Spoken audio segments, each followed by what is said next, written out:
오늘은 열왕기하 5장 10절부터 14절 말씀을 통하여 말씀 순종의 기적이라는 제목으로 은혜 받겠습니다. 이 세상에는 그 수를 셀 수 없는 수많은 예수 믿는 사람들이 있습니다. 인터넷 자료를 보면 이 지구상에 75억 2천만 명이나 되는 사람들이 살고 있다고 합니다. 그 중에 종교 1위는 기독교가 31%로 21억 7천만 명, 이것은 기독교와 가톨릭을 포함합니다. 무슬림이 2위, 힌두교가 3위, 불교가 4위 순입니다. 여러분은 예수님을 믿는 사람 21억 7천만 명 중에 한 분이십니다. 그런데 이렇게 많은 예수 믿는 사람 중에 어떤 사람은 단 한 번도 기적을 경험해 보지 못하고 사는 사람이 있고, 또 어떤 사람은 예수 믿고 받은 기적이 너무 많아서 그 수를 셀 수도 없는 사람이 있습니다. 그런데 여러분, 왜 어떤 사람은 기적 0인 사람을 살고 또 어떤 사람은 날마다 기적을 체험하면서 살게 될까요? 그 이유는 기적에 대한 태도입니다. 기적이 없는 사람은 기적을 믿지 않고 원하지 않고 살아가니까 없는 겁니다. 나는 기적 같은 거 필요 없어. 그냥 내 방식대로 살 거야. 그러면 여러분 기적이 없습니다. 그런데 이걸 알아야 합니다. 기적이 없으면 없는 것으로 끝나는 것이 아니라 천국도 없습니다. 왜냐하면 천국이 최고의 기적이기 때문입니다.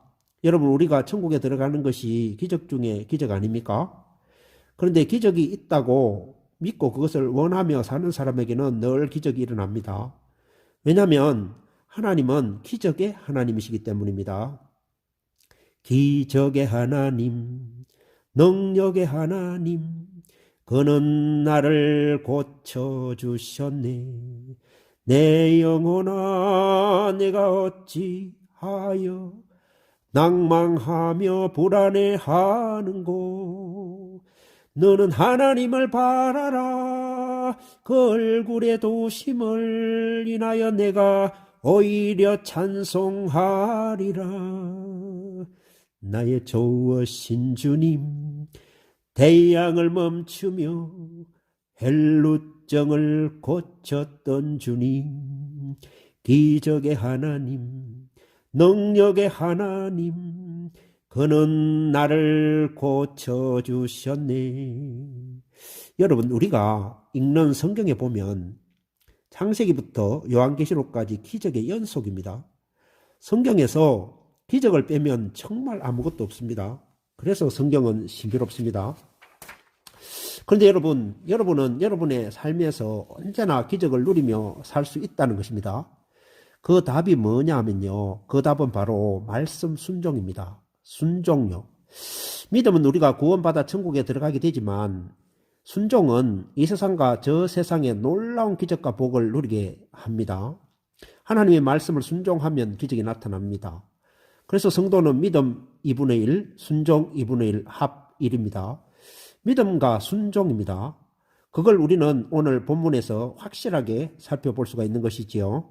오늘 본문에는 나아만이라고 하는 아람나라 국방부 장관 이야기가 나옵니다. 아람나라는 굉장히 힘이 센 나라죠. 이 아람나라가 이스라엘 나라를 끊임없이 괴롭힙니다. 아람나라 국방부 장관은 이스라엘에서 잡아온 어린 소녀 하나를 데리고 삽니다. 나만 장군은 아람나라의 국방부 장관이긴 했지만 남모를 고통과 고민이 있었죠. 그것은 그가 문둥병, 즉 한센병에 걸려서 몸이 계속 썩어 들어가고 있었던 겁니다. 밤새 잠을 이루지 못합니다. 참으로 고통스럽습니다. 더운 나라에서 특히 문둥병은 남에게 옮기기 때문에 남들이 알까봐 전전긍긍했겠죠. 이때 나아만 장군을 시중들던 어린 이스라엘 소녀가 한마디 희소식을 들려줍니다. 우리나라에는 엘리사라고 하는 하나님의 선지자가 계십니다. 그분 앞에 가면 장군님이 문둥병을 고칠 수 있습니다. 여러분, 아무리 어린 소녀가 해준 한마디 말이라도 한센병을 고칠 수 있다고 하니까 나아만에게는 너무나 그 소리가 크게 들렸겠죠. 이제 나아만이 오직 한 가지 희망이 있다면 그것은 이스라엘에 있는 엘리사 선지자에게 가는 것이었습니다. 드디어 나아만은 우여곡절 끝에 엘리사 선지자의 집으로 갑니다. 그런데 엘리사는 냉정합니다. 밖에 나와 보지도 않고 종에게 말을 전합니다. 엘리사 선지자님이 장군님에게 전하는 말씀은 요단강으로 가서 몸을 7번 씻고 가라는 것입니다. 그러면 깨끗하게 나을 겁니다. 이때 나아만은 화가 치밀어 오르고 폭발합니다. 내 생각으로는 아람 나라의 식민지로 있는 이스라엘 선지자가 나와서 극진하게 나를 영접하고 편안한 장소에서 상처 위에 손을 얹고 기도로 낫게 해줄 것이라고 생각하고 왔는데, 아니 나와보지도 않고 감히 나를 냉대하다니. 그리고 요단강 그 탁한 물에 나보고 들어가라고? 우리나라에 가면은 너무나 맑고 좋은 강이 많은데 왜 요단강이지?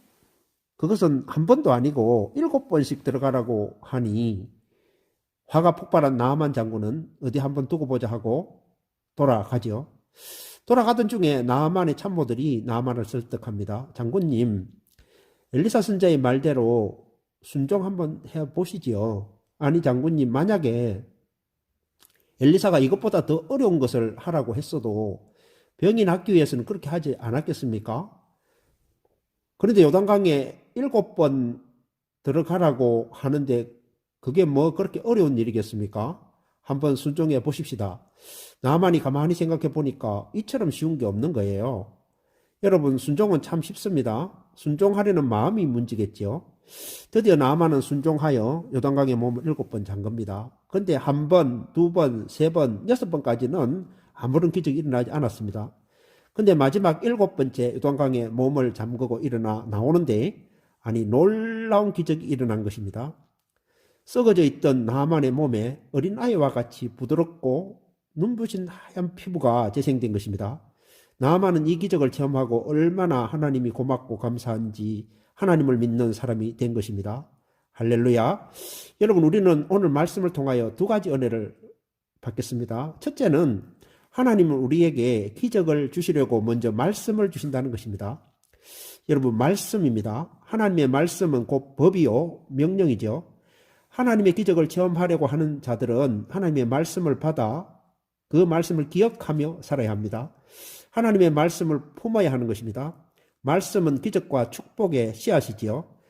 말씀을 품어야 30배, 60배, 100배의 열매를 거둘 수가 있습니다. 여러분, 하나님을 믿는 사람들은 하나님의 말씀이지 내 생각이 아닙니다. 내 감정이 아닙니다. 보십시오. 나아만이 처음에는 자신의 생각이 전부였습니다. 내 생각대로 해야 합니다. 하나님의 말씀이 아닙니다. 절대 그 말씀에 순종할 수가 없지요. 그러나 하나님의 말씀에 순종해야만 합니다. 나아만이 치유되기 위해서는 하나님의 말씀대로 요단강에 들어가야 합니다. 이것은 나 자신의 생각이 죽어야 한다는 것입니다. 7번이라고 할 때 7은 완전수지요. 완전히 내 생각이 죽어야 한다는 것입니다. 이때 틀림없이 하나님의 기적이 임합니다. 하나님은 오늘도 우리에게 순종을 요구하시지요. 우리는 구약성경 민수기 21장에 나타나는 불뱀 사건을 잘 알고 있습니다. 이스라엘 백성들이 호르산에서 길 때문에 하나님과 모세를 원망하고 불순종하게 되지요. 하나님은 그들이 불순종할 때 사막에 불뱀을 보내어 물게 하십니다. 그래서 그 불뱀, 어마어마한 독뱀이 나타나 이스라엘 백성들이 뱀에 물려서 죽어갑니다. 모세가 급하게 하나님 앞에 나아가 부르짖고 기도할 때 하나님은 모세에게 대책을 말씀하십니다. 긴 장대에 구리뱀을 매달아 뱀에 물린 자마다 나와서 그 구리뱀을 쳐다보면 살리라. 여러분, 뱀에 물려 죽어가는데 구리뱀을 쳐다보다니요? 아무런 상관이 없는 것 같죠? 그런데 하나님은 그렇게 하도록 말씀하십니다. 그런데 신기하게도 기적은 하나님의 말씀을 통해서 그 구리뱀을 쳐다보는 자마다 다 해독되어 나갔다는 것입니다. 우리 인간의 생각이 많이 옳은 것 같아도요, 하나님은 하나님의 방식과 말씀에 순종하는 자에게 언제나 하나님의 기적을 나타내 보이십니다. 아브라함과 아내 사라는 자식이 없습니다. 이미 두 사람은 나이가 늙어 쪼글쪼글한 할아버지 할머니가 되었습니다. 그런데 하나님은 이 부부에게 아들을 주신다고 말씀합니다. 아니, 경수가 끊어진 지 아주 오래된 사라 할머니가 어떻게 임신을 합니까? 그건 불가능하지요. 그런데 하나님의 말씀은 주신다고 하시는 겁니다. 그럼 누가 오를까요? 임신 절대 안 된다? 사라 할머니가 기가 막혀 웃습니다. 그런데 하나님은 하십니다. 아브라함의 몸이 다시 해춘이 찾아옵니다. 사라 할머니가 다시 경수가 나타납니다. 그들에게 아기가 생긴 것입니다. 이 아기는 바로 이삭입니다. 이삭은 웃음이라는 뜻입니다. 웃음이 끊어진 가정에 이삭을 통하여 하나님께서는 웃음으로 가득하게 만들어 주시는 기적을 베풀어 주셨습니다. 둘째, 하나님은 순종하는 자에게 놀라운 기적을 나타내 주신다고 말씀합니다. 14절에 나아만이 이에 내려가서 하나님의 사람의 말씀대로 요단강에 7번 몸을 잠그니 그 살이 여전하여 어린아이의 살과 같이 깨끗하게 되었더라. 할렐루야. 여러분, 나아만은 드디어 순종함으로 문둥병이 치료되는 기적이 나아만에게 나타났습니다. 하나님은 순종이 제사보다 낫다고 말씀하지요.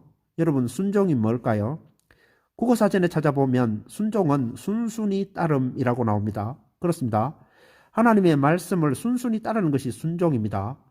아브라함의 가정을 한번 보십시오. 아브라함이 얼마나 하나님께 순종하는 자인지 모릅니다. 하나님이 말씀하시면 무조건 예만 있고 아니오는 없습니다. 갈대아 우르에서 조상 대대로 아브라함이 잘 먹고 잘 살았지요. 그런데 어느 날 하나님이 나타나셔서 너는 지금 내가 살고 있는 본토 친척 아비 집을 떠나라. 내가 내게 지시할 땅으로 가라.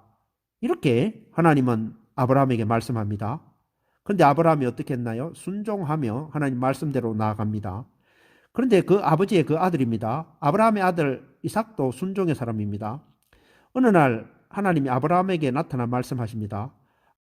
아브라함아, 너는 네 아들 독자 이삭을 모리아 산으로 데리고 가서 나에게 번제로 바쳐라. 이 청천벽력과 같은 말씀이 어디에 있겠습니까? 백세에 얻은 아들을 죽여서 하나님께 번제로 바치라고요? 아니, 하나님 주실 때는 언제고 또 바치라는 건 뭡니까? 이렇게 불평하며 말하지 않았겠습니까? 그러나 아브라함은 네, 알겠습니다. 하나님.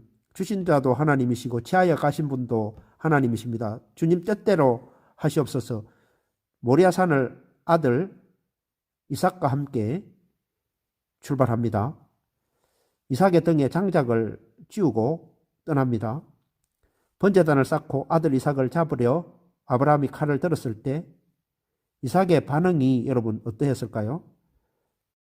이 영감님이 치매가 이렇게 반응하지 않았을까요?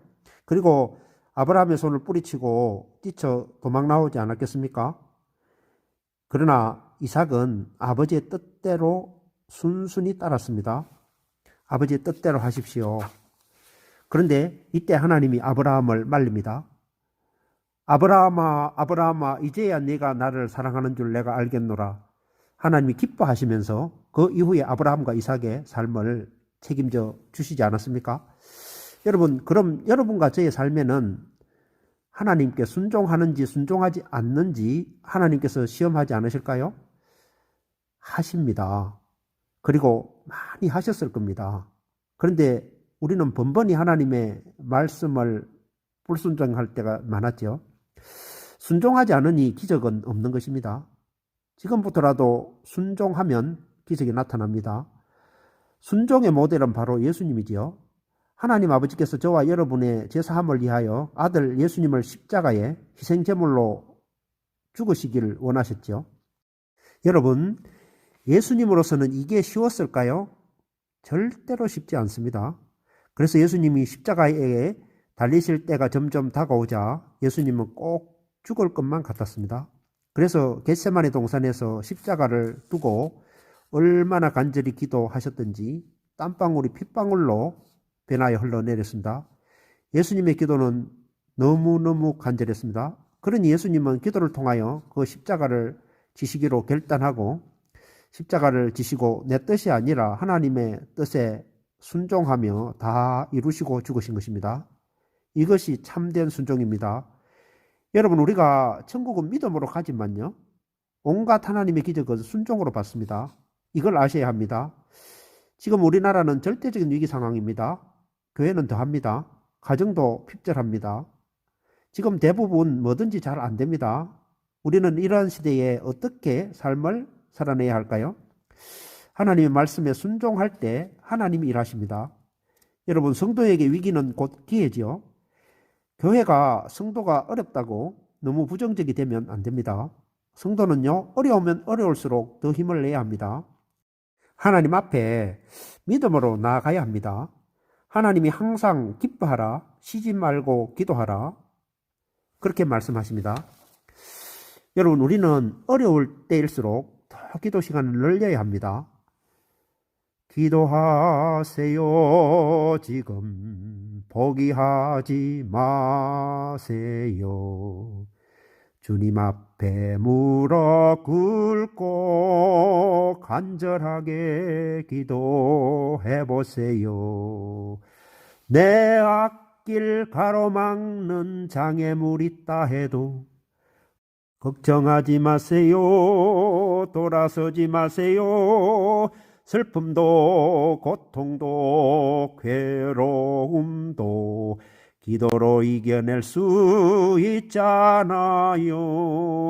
기도하세요. 기도하세요.